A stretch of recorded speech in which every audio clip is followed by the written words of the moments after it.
Perselisihan Amerika Serikat dan Rusia telah mencapai periode berbahaya.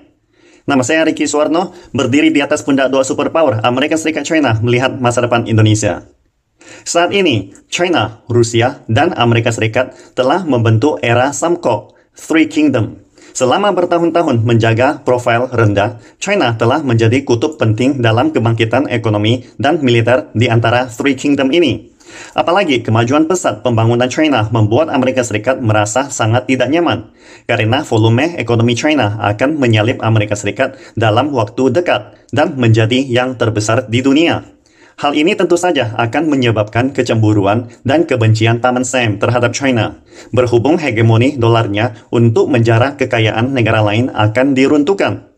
Itulah sebabnya Paman Sam menggunakan keunggulan medianya memanipulasi opini publik, menjelekkan dan mengisolasikan pesaingnya, China.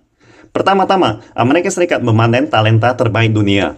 Dengan talenta ini, mereka mengubahnya menjadi teknologi mutakhir.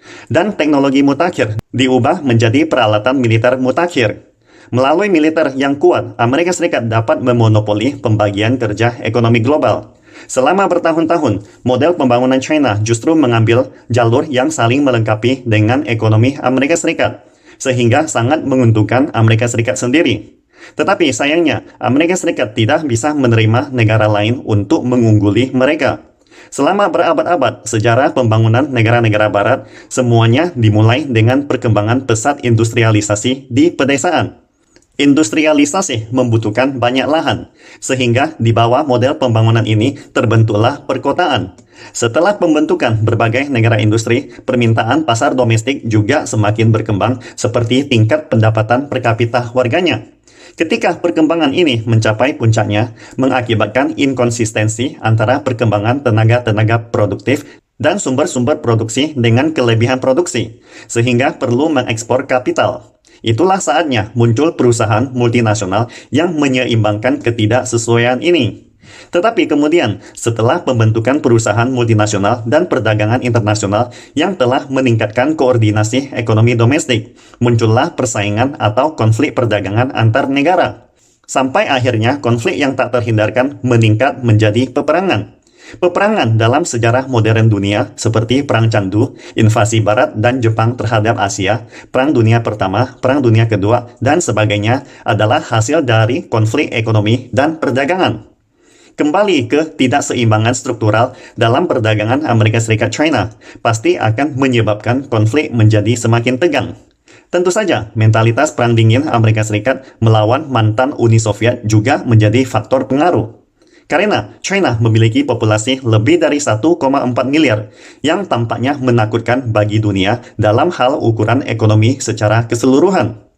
Namun, setelah China berkembang sampai batas tertentu, pendapatan per kapita masih relatif rendah. Masalah struktural mengandalkan ekspor membabi buta untuk mendapatkan devisa dalam menggerakkan pertumbuhan ekonomi tidak berubah.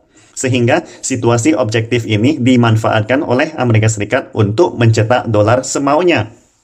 Ketika dana pendapatan ekspor China telah terakumulasi sampai batas tertentu, kemudian dipergunakan untuk membeli obligasi utang negara Amerika Serikat dan investasi di pasar internasional.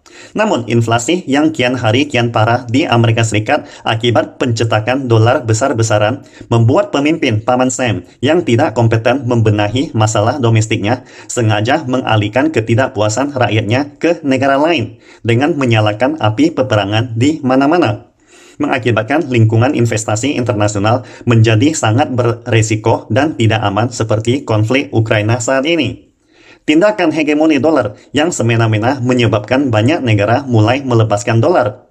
Akibatnya, serangkaian tindakan China dalam beberapa tahun terakhir telah menyentuh setiap urat saraf dedolarisasi Amerika Serikat, seperti Belt and Road Initiative, Asian Infrastructure Investment Bank, dan pertumbuhan PDB yang sangat cepat. Paman Sam sangat menyadari bahwa begitu status dolarnya runtuh, Amerika Serikat mau tidak mau harus turun dari altar posisi hegemoninya. Oleh karena itu, Amerika Serikat telah menghalalkan segala cara untuk mengekang pembangunan China. Setelah serangkaian perang dagang, perang teknologi, dan perang biologis menyebarkan virus, satu-satunya yang bisa digunakan adalah perang pemblokiran, atau bahkan bentrokan langsung. Pemblokiran juga mencakup kombinasi perang dingin dan perang proksi, perang ekonomi, perang biologis, perang teknologi, perang psikologis, dan perang spionase. Saat ini, bagi China, Amerika Serikat, dan Rusia, mereka semuanya telah mencapai titik kritis dalam sejarah. Meskipun perang Ukraina-Rusia hanyalah perang proksi, namun di belakang Ukraina adalah negara sekutu NATO Amerika Serikat.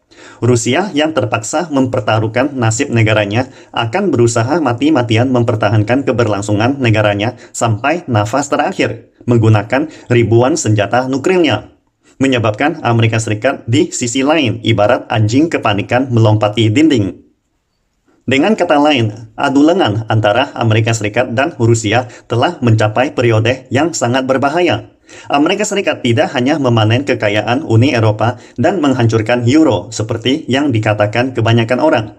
Akan tetapi, dari daftar Presiden Biden, lebih dari 8.000 sanksi ekstrim terhadap Rusia bisa terlihat senyum arogan dan tujuan di belakang Amerika Serikat. Dalam pemikiran Biden, beliau percaya bahwa penyalaan perang Ukraina-Rusia memberinya peluang bagus untuk menghancurkan jerami penyelamat nyawa terakhir Rusia. Namun sebaliknya, segala kemungkinan menghancurkan Rusia pasti akan dibalas walau kapanpun. Karena Presiden Putin pernah mengatakan, bila sudah tidak ada Rusia, untuk apalagi dunia ini. Kutipan ini cukup membuktikan bagaimana Rusia akan bertempur sampai akhir melawan hegemoni Amerika Serikat yang telah merajalela selama hampir 1 abad ini. Oleh karena itu, pada titik balik bersejarah ini, China tidak diragukan lagi adalah kunci untuk mematahkan perselisihan antara Rusia Amerika Serikat yang kian serius. Amerika Serikat pasti akan meningkatkan kiriman senjatanya ke Ukraina, bermimpi menghancurkan garis pertahanan psikologis Rusia, dan memperoleh kemenangan untuk memaksa Rusia menyerah. Kemudian negara-negara Uni Eropa, Jepang, India, Australia dengan cepat tunduk di bawah Amerika Serikat dan berbalik memerangi China.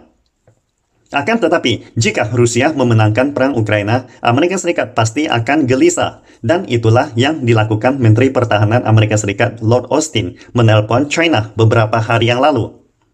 Oleh karena itu, China secara historis telah berdiri di persimpangan jalan penting di dunia. Harus melakukan sesuatu menghindari kesalahan dalam penilaiannya. China akan menggunakan seni perang Sun Tzu Pingfa dan pemikiran strategis Chairman Mao dengan benar, memandang rendah musuh secara strategis dan memperhatikan musuh secara taktis, sehingga menaklukkan musuh tanpa bertempur. Atau istilahnya, 知己知彼，百战不殆. Jadi, langkah apa yang akan dilakukan dunia atau China selanjutnya di bawah situasi internasional saat ini? Pertama, mempersiapkan rencana matang untuk menjual semua utang nasional Amerika Serikat sesegera mungkin.